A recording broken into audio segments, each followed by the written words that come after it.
Mark సువార్త 6వ అధ్యాయం 1వ వచనం నుండి. ఆయన అక్కడి నుండి బయలుదేరి స్వదేశమునకు రాగా ఆయన శిష్యులు ఆయనను వెంబడించిరి.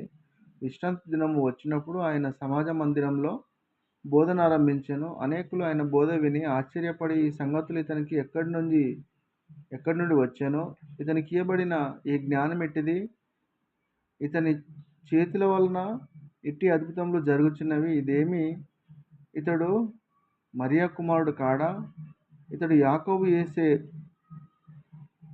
యూదా, సీమోను అనువారి సహోదరుడగు వడ్లవాడు కాడా, ఇతని సోదరిమణులందరూ మనతోనున్నారు కదా అని చెప్పుకొంచు ఆయన విషయమై అభ్యంతరపడిరి.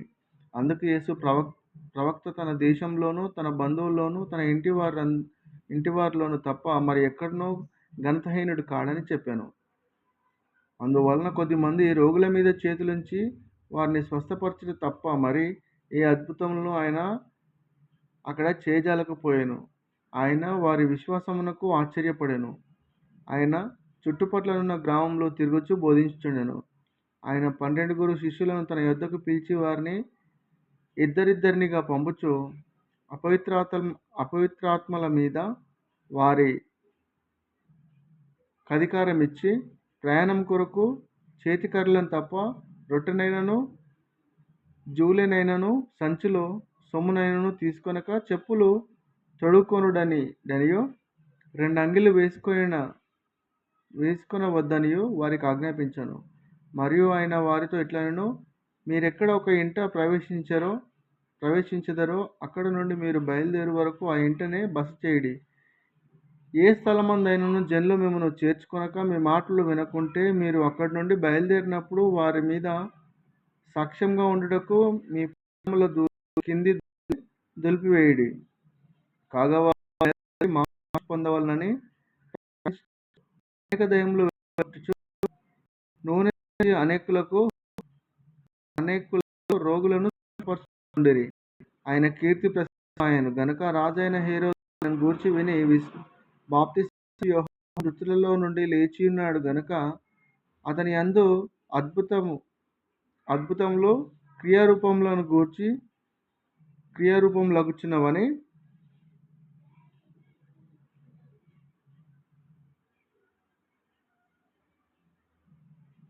చెప్పెను. ఇతరులు ఆయన ఏలియా అనియు, మరికొందరు ఈయన ప్రవక్త అనియు, ప్రవక్తలలో ఒకని వలె ఉన్నాడనియు చెప్పుకొనుచుండిరి. అయితే హేరోదు విని, నేను తలగొట్టించిన యోహానే అతడు మృతులలో నుండి లేచి ఉన్నాడని చెప్పాను.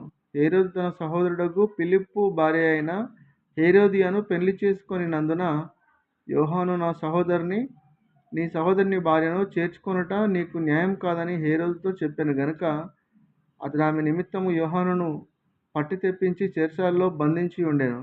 హేరోదియ అతని మీద పగపట్టి అతన్ని చంపింపగోరెను గాని ఆమె చేత కాకపోయెను. ఎందుకనగా యోహాను నీతిమంతుడును పరిశుద్ధునగు మనుష్యుడని హేరోదు ఎరిగి అతనికి భయపడి అతన్ని కాపాడుచూ వచ్చెను. మరియు అతని మాటలు వినినప్పుడు ఏమి చేయను తోచకపోయినను సంతోషంతో వినుచుండెను. అయితే తగిన దినం ఒకటి వచ్చెను. ఎట్లనగా హేరోదు తన జనన దినోత్సవమందు తన ప్రధానులకును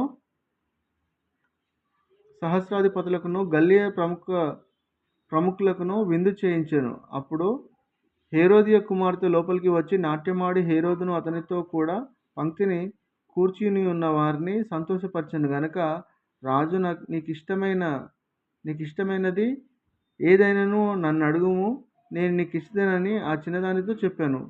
మరియు నీవు నా రాజ్యంలో సగం మట్టుకు ఏమి అడిగినను నీకిచ్చుదనని అతడు ఆమెతో ఒట్టు పెట్టుకొనెను. గనుక ఆమె వెళ్ళి నేనేమి అడిగేదనని తన తల్లిని అడగగా, ఆమె బాప్తిసమిచ్చి యోహాను తల అడుగుమనెను. వెంటనే ఆమె త్వరగా రాజునొద్దకు వచ్చి బాప్తిసమిచ్చి యోహాను తల పళ్ళెంలో పెట్టి, ఇప్పుడే నాకిప్పింప గోరుచున్నానని చెప్పాను. రాజు బహుగా దుఃఖపడెను గాని తాను పెట్టుకొనిన ఒట్టు నిమిత్తము తనతో కూర్చొని ఉన్న వారి నిమిత్తమును ఆమెకు ఇయ్యను అనలేకపోయెను. వెంటనే రాజు అతని తల తెమ్మని ఆజ్ఞాపించి ఒక బంట్రోతును పంపెను. వాడు వెళ్ళి చెరసాలలోని అతని తలగొట్టి పాలెంలో అతని తలపెట్టి తెచ్చి ఆ చిన్నదానికి ఇచ్చాను. ఆ చిన్నది తన తలకిచ్చెను. యోహాను శిష్యులు ఈ సంగతి విని వచ్చి శవమును ఎత్తుకొని పోయిరి, సమాధిలో ఉంచిరి. అంతటా అపోస్తలులు యేసునొద్దకు కూడి వచ్చి తాము చేసినవన్నీయు బోధించినవన్నీయు ఆయనకు తెలియజేసిరి. అప్పుడాయన, మీరెంతకాలముగా అరణ్య ప్రదేశమునకు వచ్చి కొంచెం సేపు అలసట తీర్చుకొనుడని చెప్పాను. ఏలయనగా అనేకులు వచ్చుచు పోవచ్చు నుండినందున భోజనం చేయుటకైనను వారికి అవకాశం లేకపోయాను. కాగా వారు దోణి ఎక్కి అరణ్య ప్రదేశమునకు ఏకాంతంగా వెళ్ళిరి. వారు వెళ్ళుచుండగా జనులు చూచి అనేకులైనను గుర్తెరిగిరి. సకల పట్టణంలో నుండి అక్కడికి కాలినడకను పరిగెత్తి వారికంటే ముందుగా వచ్చి ఆ గొప్ప సమూహమును చూచి కాపర్లేని గొర్రెల వరినందున మీద పడి అనేక సంగతులు బోధింపసాగాను. చాలా ప్రొద్దుపోయిన తర్వాత ఆయన శిష్యులు ఆయన యొద్దకు వచ్చి, ఇది అరణ్య ప్రదేశం, ఇప్పుడు చాలా ప్రొద్దుపోయినది. చుట్టుపక్కల ప్రదేశములకు గ్రామములకును వారు వెళ్ళి భోజనమైనను కొనుక్కొనుటకును వారిని పంపివేయమని చెప్పిరి. అందుకు ఆయన, మీరు వారికి భోజనం పెట్టుటకు వారు వెళ్ళి ఇన్నూరు దేవాలయంలో రొట్టె వారికి పెట్టమా అని అన్నాడు. అందుకు ఆయన, మీ యొద్ద ఎన్ని రొట్టెలు ఉన్నవి పోయి చూడని చెప్పాను. వారు చూచి తెలుసుకొని 5 రొట్టెలను 2 చేపలను ఉన్నాయనిరి. అప్పుడు ఆయన, పచ్చిక మీద అందరూ పంక్తులుగా కూర్చుండవలనని వారికి ఆజ్ఞాపింపగా వారు నూరేసి మంది చొప్పునను 50 మంది చొప్పునను పంక్తులు తీర్చి కూర్చుండిరి. అంతటా ఆయన 5 రొట్టెలను 2 చేపలను పట్టుకొని ఆకాశం వైపు కన్నులెత్తి ఆశీర్వదించి ఆ రొట్టెలు విరిచి వారికి వడ్డించుటకు తన శిష్యులకు ఇచ్చి ఆ 2 చేపలను అందరికీ పంచిపెట్టెను. వారందరూ తిని తృప్తి పొందిన తర్వాత మిగిలిన చేపలను రొట్టె ముక్కలను 12 గంపలు ఎత్తిరి. ఆ రొట్టెలు తిన్నవారు 5,000 మంది పురుషులు. ఆయన జనసమూహంను పంపివేయినంతలో దోణి ఎక్కి అదనున్న బెత్సయిదాకు ముందుగా వెళ్ళుడని ఆయన తన శిష్యులను వెంటనే బలవంతం చేసెను. ఆయన వారిని వీడుకొలిపి ప్రార్థన చేయుటకు కొండకు వెళ్ళాను. సాయంకాలం అయినప్పుడు ఆయన ఆ దోణి సముద్రం మధ్య ఉండెను. ఆయన ఒంటరిగా మెట్టనుండెను. అప్పుడు వారికి గాలి ఎదురైనందున దోణి నడిపించుటలో వారు మిక్కిలి కష్టపడుచుండగా ఆయన చూచి రాత్రి ఇంచుమించు 4వ జామున సముద్రం మీద నడుచుచు వారి యొద్దకు వచ్చి వారిని దాటిపోవాలని ఉండెను. ఆయన సముద్రం మీద నడుచుట వారు చూచి భూతమని తలంచి కేకలు వేసిరి. అందరూ ఆయనను చూచి తొందరపడగా వెంటనే ఆయన వారిని పలకరించి ధైర్యం తెచ్చుకొనుడి, నేనే, భయపడకుడని చెప్పాను.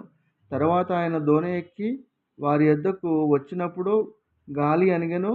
అందుకు వారు తమలో తాము మిక్కిలి విభ్రాంతి నొందిరి.